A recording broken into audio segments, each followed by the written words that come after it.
Does fornication actually bring satisfaction? Does premarital sex strengthen relationship? Does sex before marriage create comparison and insecurity? Many people argue that sexual freedom brings satisfaction. Others say that fornication is the silent destroyer of future marriages. But what is the truth concerning this? Let's begin with an honest question. If fornication truly prepares people for marriages, why are so many marriages struggling with trust, insecurity, and comparison? Well, welcome to the Concern Podcasts, where we confront real issues with clarity and courage. I'm Dr. Imo Enatapa saying in today's program that we are asking a serious question. Does fornication actually bring satisfaction, or does it silently damage the foundation of future marriage? Does premarital sex strengthen relationships or destroy future marriages? Does it create comparison, insecurity, and emotional baggage? What does scripture teach about purity, self control, and covenants? This is not just to condemn, but a conversation about consequences, character, and long term fulfillment. If you are a single, engaged, married, or a growing youth, this episode will challenge your thinking and strengthen your conviction. Watch to the end, like, share, and comment your perspective. Subscribe to the Concern Podcast for truth driven conversation on faith, family, and the society. Many people say that you must test compatibility before marriage. Of course, this test involves sexual activities before marriage. But if fornication truly prepares people for marriage, why are so many marriages collapsing under mistrust and comparison? Let me ask you one honest question. Does fornication satisfy or silently sabotage? Well, we have cultural arguments versus reality. Let's address some common beliefs, such as everybody is doing it. It strengthens emotional connection when we do it before marriage. It prevents sexual dissatisfaction later because we will have known ourselves before we go into it. But emotional bonding without commitment creates insecurity. I assure you this. Two, sexual comparison damages contentment. You will have gone in there believing that God will give you your best. But by the time you cut corners, then you are on your own. Sexual comparison damages contentment. Habitual intimacy without covenant weakens discipline.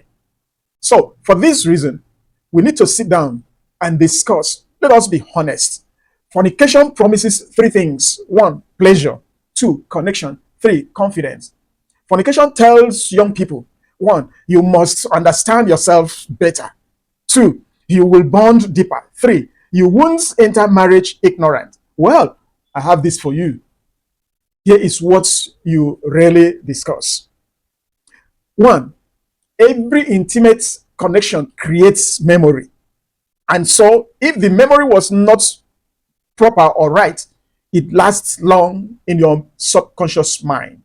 Two, every memory creates comparison because you will have sampled so many and then you are now comparing. Meanwhile, you have agreed to go in with this one, but because you have tried this several with different people, it creates a comparison in your mind. And three, comparison quietly kills contentment.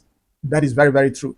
When intimacy happens without covenant, attachment happens without security. And attachments without security produces fear. That's why I often tell young girls that once the guy tells you he loves you and he is through with you in bed, he is earnestly through with you, unless something special or spectacular happen in your life. So when intimacy happens without covenant, that marriage, attachment happens without security. So you will be done with. An attachment without security produces fear. Now, fear of being replaced, fear of not measuring up, fear of secrets resurfacing.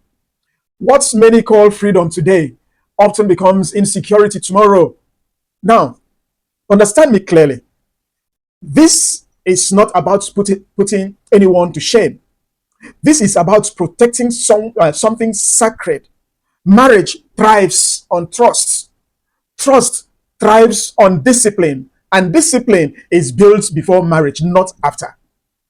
So, in this episode, I ask, does premarital sex truly strengthen future marriage? What patterns does it create in the mind and emotions? And can temporary satisfaction cost long-term stability?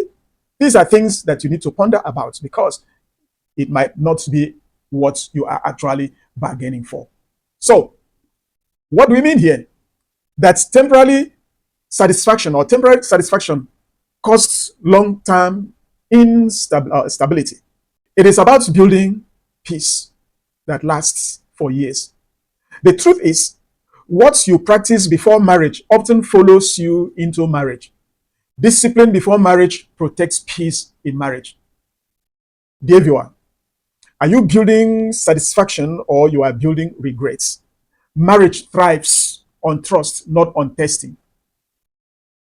Maybe as you listen, something became clear in your subconscious mind now. Not accusation, but realization. Maybe you have justified certain choices. Maybe you have believed culture more than conviction. Maybe you have told yourself it doesn't really matter. But deep down, you know it matters a lot. Fornication is not just an act, it is a pattern. And pattern shapes destiny.